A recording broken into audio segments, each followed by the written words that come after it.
बिगाड़ा काम बिगाड़ा। तीन बहुओं के रवैये से सासू माँ बहुत परेशान थी। दरअसल बात ये थी कि तीनों बहुओं में किसी बात को लेकर अनबन हो गई थी। तब से ही तीनों एक दूसरे से मुंह फुलाए रहती थी।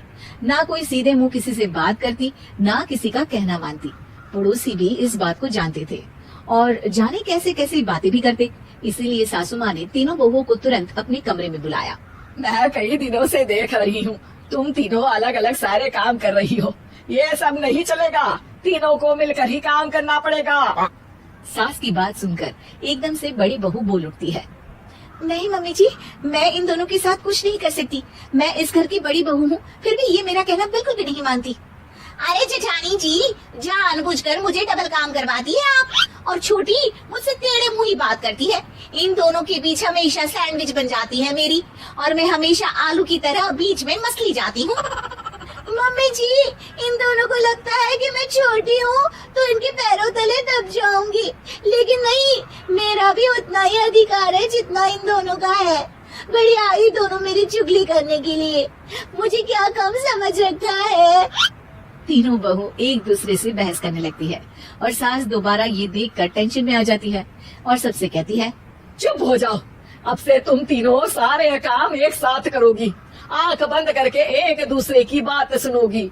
तुम तीनों इस बात को गांठ बांध लो, वरना अगली छुट्टियों में तुम्हारा अपना मायके जाना कैंसिल।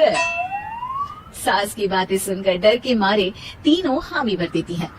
जी मम्मी जी, मैं समझ गई। हाँ मम्मी जी, जैसा आप कहें, आप जो कहेंगी मैं वही करूंगी। तीनों बहू सास की बात को गांठ बांध लेती है और वादा करती है कि अब से सारे काम वो तीनों एक साथ मिलकर ही करेंगी। ये सब देखकर सास खुश हो जाती है और वहाँ से चली जाती है। नीचे जाकर वो देखती है कि घर में शर्मा जी आए हुए होते हैं। सास जोर से आवाज लगाकर कहती है, अरे बहू, जरा चाय बनाकर तो लाना, शर्मा जी आए हैं। सास की बात सुनकर तीनों बहू तुरंत किचन की ओर भागती है और चाय बनाना शुरू कर देती है। मुझे तो एकदम मसाले वाली कड़क चाय पसंद है, तो हम शर्मा जी के लिए मसाले वाली चाय ही बनाएंगे। अरे नहीं दीदी, गर्मी के मौसम में मसाला चाय कौन पीता है? मैं तो शर्मा जी के लिए इलायची वाली चाय ही बनाऊंगी। ये कैसी बात कर रही हैं आप दोनों? मेरी मम्मी ने सिखाया है कि मेहमान को ज्यादा दूध और शक्कर वाली चाय देनी चाहिए, वरना वो घर वालों को कंजूस समझते हैं। तो मैं तो शर्मा जी को ऐसी ही चाय दूंगी। तीनों बहुएं अपने अपने तरीके से चाय में शक्कर, मसाला, पत्ती सब डाल देती है। उबलने के बाद तीनों मिलकर चाय बाहर लेकर जाती है और शर्मा जी और सासू माँ को देती है।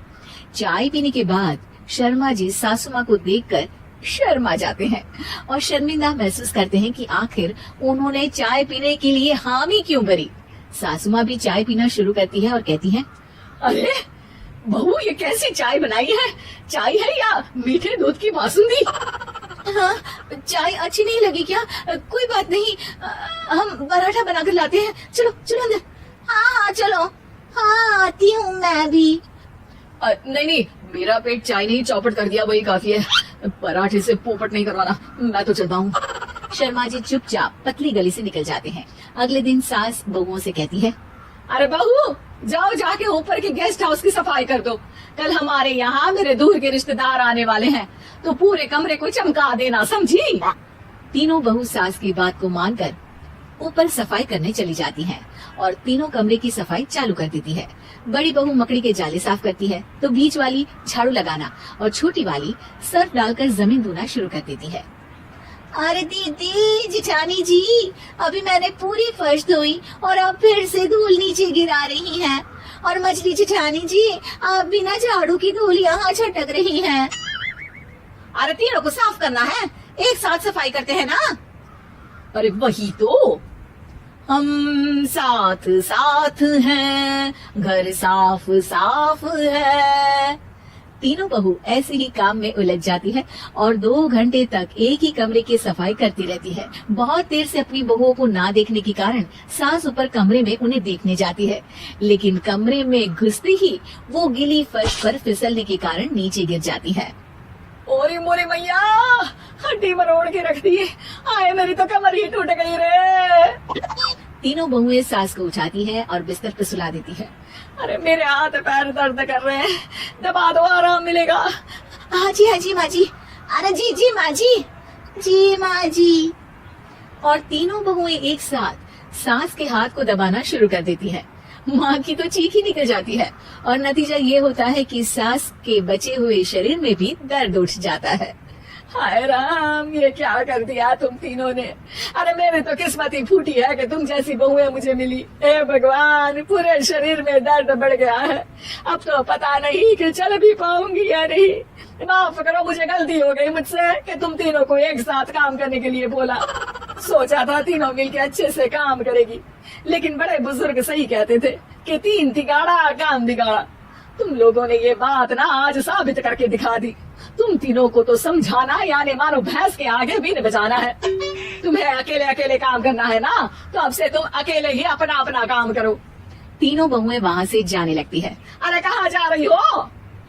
आप ही ने तो कहा कि अपना अपना काम करो, तो मुझे मुल्तानी मिर्ची लगानी है। अरे मुझे भी तो नेल पॉलिश लगानी है। मुझे ना मेहंदी लगानी है। सास अपना सर पीट लेती है और कहती है, अरे मुझे भी लगाना है कुछ। क्या माँ जी, क्या माँ जी, क्या माँ जी? तुम्हारे घर वालों को फोन तुम्हारी हरकतें बताने के लिए।